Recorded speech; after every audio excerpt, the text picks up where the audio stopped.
everybody. It is Thursday, which means it is Thankful Thursday, and I just got to share this with y'all because usually I try to get this done in the evening when I have more time and I'm not rushed, but this dropped in my spirit this morning as I was looking for something. So this morning I want to say that I am thankful for the voice of God. I am so thankful that God chooses to speak back to me and speak to me even when in my most weirdest moments, in my times of despair and need. So this morning I was getting my shoes on for work, and I had grabbed a pair of socks, and I realized when I unraveled them and put them on my feet that one of the socks was mixed in with the other one, and I happened to be looking for missing socks the other day when I did laundry. So I usually just chalk it up as, okay, they're lost. I just threw it in the drawer with the rest of my socks. And as I found this other sock today, the match to the other two socks, I heard the Lord say, all is not lost. It's not lost. It's just misplaced because of clutter. And I was like, what? He said, it's not lost. It's just misplaced. And my mind got to going after that. Like, there's so many times that I think I've lost something and it's literally just misplaced. It's not lost. And I know we've all dealt with that too. And you might feel like this is just a real simple, coincidental thing.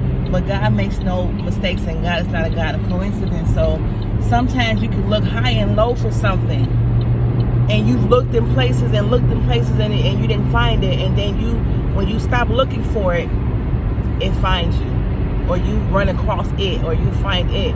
And today I want to encourage you guys to slow down and stop looking, and let yourself find it. Let it find you. Let it just reappear, because it's not lost. It's just misplaced. It's not time for you to find it yet. I had a friend recently who was telling me about how they received money that was right in their possession the whole time when they were in need and didn't even know it was there until it was time for them to find it. God has a reason for all those things. And now I'm using a sock as an illustration right now. But there are so many times when we think a friendship is lost, a relationship, a certain perspective, or whatever it is. It's not lost. It is just misplaced or mishandled, so to speak, too. And sometimes God has to work in that thing or in that person or in that situation for it to come back into your possession. Because if he doesn't, and if you don't allow him to do that, sometimes we can mess it up and it'll be for real lost. So that was just weird for me this morning. And, you know, I'm just thankful for God's voice, because there's been so many times where God has spoken to me in the most simplistic things in my life. And people might think like, oh, you're being extra deep. No, I really do not believe I'm being extra deep. This is just how I know how God deals with me, and how my relationship with God has transformed and evolved over the years, because I choose to make room for him. I choose to spend time with him. I choose to learn his word and enjoy his word and his presence.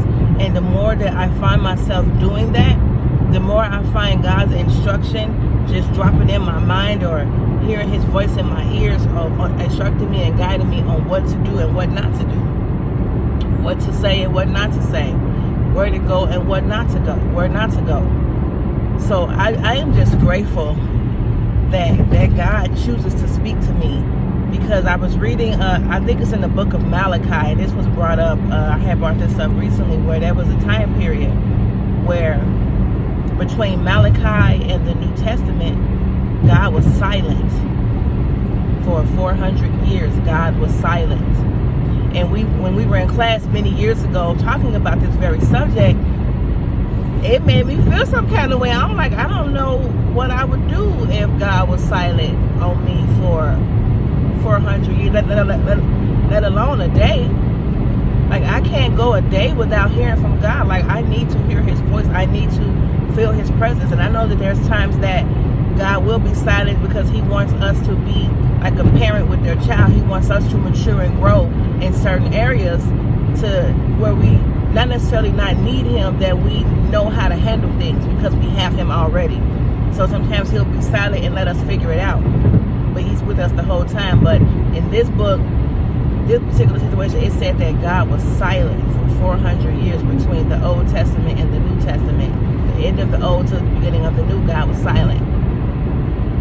So think about what was happening in the midst of that silence.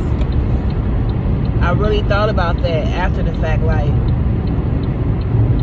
God was preparing us for the coming of Jesus Christ.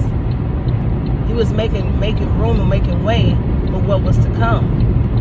All the generations to come after. So, preparing his people. Allow God to prepare you. Let God prepare you. That's the best decision you could ever make. We out here, a lot of us want positions and jobs and status and this and that, but we want to rush. And I'm guilty of that. I am so guilty of rushing. A few years ago, I wanted a house so bad, and I just knew I was going to get it. I thought I was walking in faith, like, yes, this year I'm going to have a house. I had everything in progress. I was saving my money. I was doing this and that, working with a realtor. I was at the moment of trying to get a house, and I did I didn't listen to what God told me. I didn't allow God to prepare me further. What I did was I listened to other people who was telling me things like, oh, you can do this on your own. And I clearly heard God tell me to do it a different way. But listening to other voices caused me to do the opposite of what God told me to do. And I ended up pretty much homeless. I gave up my apartment and ended up having to stay with someone, which is not something I like to do. And in that situation, I dang near lost a really close friendship because of things that transpired in the midst of that. And had I been obedient and slowed down and allowed God to continue processing and preparing me, I probably would have my house right now, y'all. But you know what? God knows exactly what he's doing, and I trust God. And so that was just my act of disobedience that caused me to miss out on what God was doing. So now it was like me and the Israelites in the wilderness for 40 years where I was disobedient. So now it's like I rewinded, and now I have to wait. And this time I said, oh, I'm letting you do it, Lord. We're going to do whatever you tell me to do. And when the time is right, the time will be right. I know it's mine. I know it's to come. I still have faith that it will come whenever it comes. It doesn't matter. Just knowing that it is coming. So this is what I mean when I say being obedient, being in God's presence. You won't know his voice if you're not in his presence.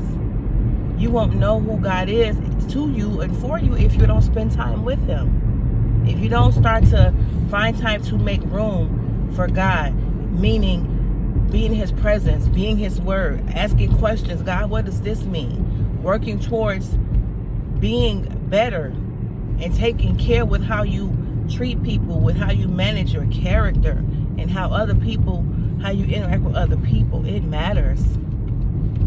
So today, y'all, I am so ever thankful for the voice of God. I'm thankful for his preparation in my life, for his mighty hand in my life. I'm just thankful for who God is, and that the fact that he chose me and chooses to speak to me. I know I was rambling and stuttering and all that, but that's okay. I hope y'all got this message. Relax. Take your time. Don't keep looking so high and low and hard for stuff that's already there. It's just misplaced. And allow God to bring it back to you. I love y'all. It is Thursday. It is Thankful Thursday. This is Telina L Fleming bringing you heavenly words of encouragement as best as she knows how. Love y'all, and y'all have a blessed and mighty thankful day. Bye.